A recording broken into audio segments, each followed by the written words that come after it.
So I'm Peter Larson, and I'm thrilled to have one of the organizers of the Nakba Commemoration Initiative here with me for a few minutes today. Ahmed, welcome. Hi, Peter. Thanks so much for having me. Ahmed, just tell us a little bit, what is this Nakba Commemoration Initiative? I'm not even sure that everybody watching will necessarily even know what the Nakba is, so maybe you have to start sort of some basic points. Yeah, the Nakba, or which means catastrophe in Arabic, is an event that happened in 1948 that we Palestinians commemorate annually. It is when 3/4 of the Palestinian population was forcibly and systematically removed from their homes to make way for the creation of the State of Israel. So it's a very kind of pivotal event in our history as a nation, and we are aiming to have an online public event this year, like we have in previous years, to raise awareness about the Nakba, the history of it, what happened, and also show solidarity for Palestinians living in Palestine today, still under occupation. Just give us a little bit of a sense of the contours of the initiative. What is the initiative? What is going to happen? You said it's online. What's happening? Yeah, so it's going to be an online event using Zoom, and we will be having an opening statement by the organizers about the Nakba and the ongoing process of the Nakba. What do you mean the ongoing process, the Nakba? What do you mean?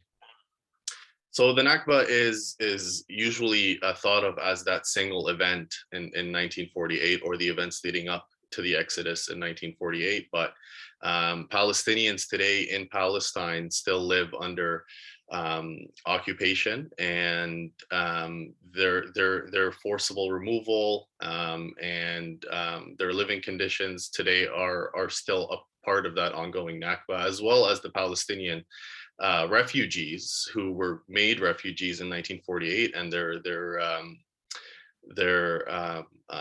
offspring, let's say, 6 million of them worldwide, the Palestinian diaspora, are also still going through that Nakba every day. So that's what we mean by ongoing process. Okay, so it's going to be a series of speeches by a number of different people, is that right? So the event will have statements, yes, but then also a panel with a Q&A, as well as a personal story of someone whose grandfathers were Nakba survivors. Okay, and what do you mean? Can you give us the nature of the panelists? What are they? Who are they? What are they going to be talking about?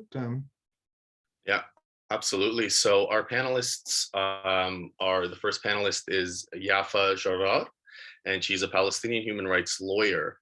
And then we have Corey Balsam, who's the national. Is Yafa the woman whose mother has been imprisoned by the Israelis on several occasions? Is that the same woman we're talking about? That's right. That's right. Yeah. And she's a Canadian lawyer now. Is that right? Yes. Yeah. Okay. Yeah. Then we have Corey Balsam, who's the national coordinator of Independent Jewish Voices Canada. And then we will have Noor Watad, who's CJPMEs, who's the Canadians for Justice and Peace in the Middle East, Director of Media and Campus and Community Development. And she's a Palestinian. I assume that Corey is not a Palestinian. He's Jewish. I take it, Jewish Canadian. But the other woman is a Palestinian Canadian. Is that correct? That's right. Yeah. Okay. All right. And then what do you hope? So is that the end of the program? You said then there's a Q&A, a moderated Q&A, and it's open to the public. Are you hoping for people who don't agree with you? I mean, how are you going to handle? Who are you hoping is going to attend this? Yeah, our target audience is anyone and everyone interested in the Palestinian cause or learning about the Palestinian cause. We know that Palestine in general received a lot of attention last year during the events during Ramadan, exactly a year ago. Right. about a year ago, and that sparked some interest. So anyone who's interested in the Palestinian cause and wants to know what the Nakba is about, and that includes, the Palestinian Canadian community, as well as the non-Palestinian Canadian community. The event will obviously be primarily in English, so just so people are aware. Yeah, so it's open for all who have any sort of interest, and those who have a lot of experience in the Palestinian solidarity movement. Okay. Well, one of the things that I've noticed, and I'm sure you have as well, that the Palestinian and Canadian community has actually been quite quiet on this issue for a long time. There've been more noise, more discussion by CGPME or IGV or the United Church and so on. And I think it's a time, and it's a welcome initiative that some Palestinian Canadians are taking this on. So good on you, and I hope that spreads. And will it be recorded for those people who can't attend on that particular day? Will it be recorded? Will it be shared? What do you plan to do with it? Yeah, we will plan to have a recording, absolutely, and then make that recording available on our social media platforms. So you can find us on Facebook at Nakba Commemoration Initiative Ottawa.